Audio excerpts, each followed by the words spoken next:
আচ্ছা, ধারণা করা হয়ে থাকে পিথাগোরাসের বর্তমান তুরস্কের কাছাকাছি সামোস দ্বীপে জন্মগ্রহণ করেছেন, ঠিক আছে। আচ্ছা, সংখ্যা তত্ত্ব ত্রিমাত্রিক এবং এই ক্ষেত্রফল সম্পর্কিত জ্যামিতিক তার অবদান খুঁজে পাওয়া যায়। পিথাগোরাসের বিভিন্ন সংখ্যার সম্পর্ক নির্ণয়ে উৎসুক ছিলেন এবং যার প্রতিফলন হলো পিথাগোরাসের উপপাদ্য, ঠিক আছে। তো পিথাগোরাস উপপাদ্যটা আমি আবার বলি, অতিভুজের উপর স্কোয়ার ইকুয়াল টু লম্বের উপর স্কোয়ার প্লাস ভূমির উপর স্কোয়ার, হ্যাঁ। আচ্ছা, পিথাগোরাস উপপাদ্যর ক্ষেত্রে আরেকটি মজার ঘটনা হলো কি পিথাগোরাসিয়ান ত্রয়ী। আচ্ছা, পিথাগোরাসিয়ান ত্রয়ী কোনগুলা ভাইয়া? ওই যে আমরা কেবলই ছক কাগজে যেগুলো করলাম বা বাক্সে যেগুলো করলাম সেগুলো হলো কি পিথাগোরাসিয়ান ত্রয়ী। যখন একটি সমকোণী ত্রিভুজের প্রতিটি বাহুর দৈর্ঘ্য পূর্ণ সংখ্যা হয় তখন আমরা পিথাগোরাসিয়ান ত্রয়ী পাই। আচ্ছা, পূর্ণ সংখ্যা কীভাবে? যে 1 2 3 4 5কে আমরা কী বলবো? এগুলা পূর্ণ সংখ্যা বলবো, ঠিক আছে। আচ্ছা, দশমিক কিন্তু পূর্ণ সংখ্যা নয় কিন্তু। আচ্ছা, যখন একটি সমকোণী ত্রিভুজের প্রতিটি বাহুর দৈর্ঘ্য পূর্ণ সংখ্যা হয় তখন আমরা তখন আমরা পিথাগোরিয়ান ত্রয়ী পাই। যে তিনটি পূর্ণ সংখ্যা সমকোণী ত্রিভুজের এই বৈশিষ্ট্য মেনে চলে তাদেরকে আমরা কি বলি ভাইয়া? পিথাগোরিয়ান ত্রয়ী বলা হয়। যেমন 3 4 5 5 12 13 দুইটি পিথাগোরিয়ান ত্রয়ী। আচ্ছা, এর মধ্যে মনে করো যে 8 6 এবং কত দেখলাম ভাই 10, এটাও কি পিথাগোরিয়ান ত্রয়ী কিন্তু, ঠিক আছে। এই যে এইগুলো যেগুলো মূলত যেগুলো দ্বারা আমি এই সমকোণী ত্রিভুজগুলো অঙ্কন করছিলাম, ঠিক আছে ভাইয়া। আচ্ছা আচ্ছা, এরকম আরও অনেক পিথাগোরিয়ান ত্রয়ী তোমরা খুঁজে বের করতে পারো, ঠিক আছে। এবার তোমাদের একটি প্রশ্ন করি, আমরা যদি ইচ্ছাকৃতভাবে কোনো সমকোণী ত্রিভুজে ভূমি ও উচ্চতা পূর্ণ সংখ্যা নিই তবে কি সবসময় কি অতিভুজটি পূর্ণ সংখ্যা হতে পারে কি না? এটা অবশ্যই হতে পারে না। মনে করো যে আমি এখানে একটা সমকোণী ত্রিভুজ নিলাম, ঠিক আছে। এখানে একটা সমকোণী ত্রিভুজ নিলাম, যারা মনে করি কী বলছে ভাইয়া? যে সমকোণী ত্রিভুজে ভূমি ও উচ্চতা পূর্ণ সংখ্যা নিই। আচ্ছা, ভূমি ধরো আমি নিলাম কত ভাইয়া? 7 নিলাম। কত নিলাম ভাইয়া? 7 নিলাম, ঠিক আছে। আচ্ছা, এবং কি ভাইয়া লম্ব নিলাম কত ভাইয়া? 5 কিন্তু, এবং উচ্চতা নিলাম কত ভাইয়া? 10 নিই, হ্যাঁ। আচ্ছা, এই ক্ষেত্রে দেখো যদি আমি অতিভুজের উপর স্কোয়ার করি, 10-এর উপর স্কোয়ার করি ইকুয়াল টু আচ্ছা এটা আমরা আচ্ছা এটা মনে হয় কী বলছে কি সমকোণী ভূমি এবং উচ্চতা যদি পূর্ণ সংখ্যা নিই তবে কি সবসময় কি অতিভুজ পূর্ণ সংখ্যা হতে পারে কি? আচ্ছা, অতিভুজটা আমরা না লিখি, দেখি অতিভুজ কি পূর্ণ সংখ্যা হচ্ছে কি না আমরা সেটা দেখি। আচ্ছা, অতিভুজ ইজ ইকুয়ালটা আমরা কী পাবো ভাইয়া?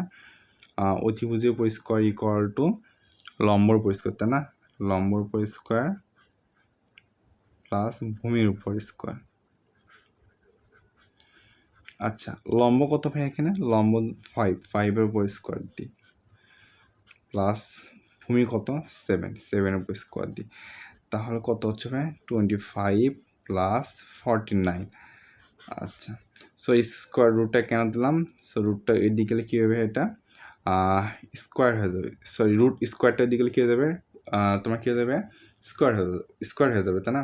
আচ্ছা, সরি স্কোয়ারটা যদি ওই দিক দিই ভাইয়া, মানে এখানে কি আছে? স্কোয়ার আছে, তাহলে এদিকে আসলে কী হয়ে যাবে? এটা রুট হয়ে যাবে। তাহলে এখানে যোগ করলে কত হচ্ছে ভাইয়া? 49 আর 50 আর ধরলাম এখানে 24, তাহলে হচ্ছে 74, ঠিক আছে। 74 কিন্তু পূর্ণ সংখ্যা নয় কিন্তু, ঠিক আছে, এখানে দশমিক চলে আসবে। তা মানে কি বুঝতে পারলাম ভাইয়া? সংখ্যা নেই, তবে ইচ্ছা মতো যদি আমি ভূমি এবং উচ্চতা পূর্ণ সংখ্যা মানে ভূমি এবং উচ্চতা আমি যদি ইচ্ছা মতো যদি পূর্ণ সংখ্যা নিই তাহলে কিন্তু অতিভুজ কিন্তু পূর্ণ সংখ্যা আসবে না, কিন্তু এখানে একটা দশমিক কোনো একটা মান চলে আসবে কিন্তু, হ্যাঁ। আচ্ছা, অথবা যে কোনো দুটি বাহুর দৈর্ঘ্য পূর্ণ সংখ্যা নিই, যে কোনো বাহুর দৈর্ঘ্য যদি আমি পূর্ণ সংখ্যা নিই, কী নিই ভাইয়া? পূর্ণ সংখ্যা নিই, ঠিক আছে।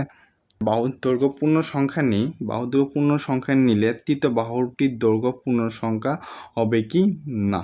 এটা অবশ্যই হবে না, ঠিক আছে।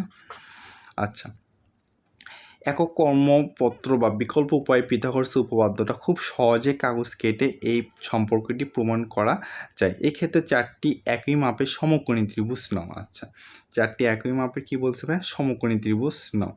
আচ্ছা, সমকোণী ত্রিভুজ কেমন দেখতে পাই? এই যে এটাকে বলা কি সমকোণী ত্রিভুজ, যার একটি কোণটা কী ভাই? সমকোণ, হ্যাঁ। আচ্ছা, ধরো প্রত্যেকটি সমকোণী ত্রিভুজের অতিভুজের বাহুর দৈর্ঘ্য কী ভাই? সি। অতিভুজের বাহুর দৈর্ঘ্যটা কী হবে, অলওয়েজটা কী হবে, সি হবে। এই যে দেখো ভাই, এই যে এটা কী ভাই, অতিভুজ, যেগুলোকে আমি এই যে সবুজ কালিতে করতেছি, দাগ দিচ্ছি, সেগুলো কী ভাই, অতিভুজ। এটা কী ভাই, অতিভুজ। হ্যাঁ, আচ্ছা, অতিভুজ। আচ্ছা, অপর দুই বাহু এ ও বি হলে তারা চারটি চতুর্ভুজকে নিচের চিত্রের মতো এ প্লাস বি বাহু বিশিষ্ট বর্গক্ষেত্রের মধ্যে সাজাও। ঠিক আছে ভাইয়া? আচ্ছা, সো এখন দেখো এটা যদি অতিভুজ হয়, আচ্ছা ফার্স্টটা নিয়ে কথা বলি। এ দেখো, এই দেখেন একটা কিন্তু সমকোণী ত্রিভুজ কিন্তু হয়েছে কিন্তু, তাই না? আচ্ছা, সমকোণী ত্রিভুজে মনে করো যে কী ভাই, এটা সমকোণ, তাই না? এই যে এটা কী ভাই, এটা উচ্চতা, এটা কী ভাই, উচ্চতা, এইটা কী ভাই, ভূমি। ঠিক আছে? আচ্ছা, সো দেখো এই সমকোণের বিপরীত বাহুটাকে বলা হয় কি ভাইয়া, অতিভুজ। আচ্ছা আচ্ছা, এখানে আরেকটা দেখো, এখানে আরেকটা সমকোণী ত্রিভুজ। ঠিক আছে, দেন এখানে আরেকটা সমকোণী ত্রিভুজ, যে এখানেও আরেকটা সমকোণী ত্রিভুজ। ঠিক আছে, আচ্ছা, এক্ষেত্রে এ প্লাস বি বাহু বিশিষ্ট বড় বর্গক্ষেত্রের ক্ষেত্রফলটা কী হবে ভাইয়া, এ প্লাস বি, কিন্তু কী হবে ভাইয়া, এ প্লাস বি হোল স্কোয়ার। আমরা জানি কি বর্গক্ষেত্রের ক্ষেত্রফলটা কী হবে ভাইয়া, বাহুর উপরে স্কোয়ার। সো আমরা বড় বাহুটা কী ছিল ভাইয়া, এ প্লাস বি, এ প্লাস বি, প্রত্যেক বাহুর দৈর্ঘ্য এ প্লাস বি হচ্ছে না?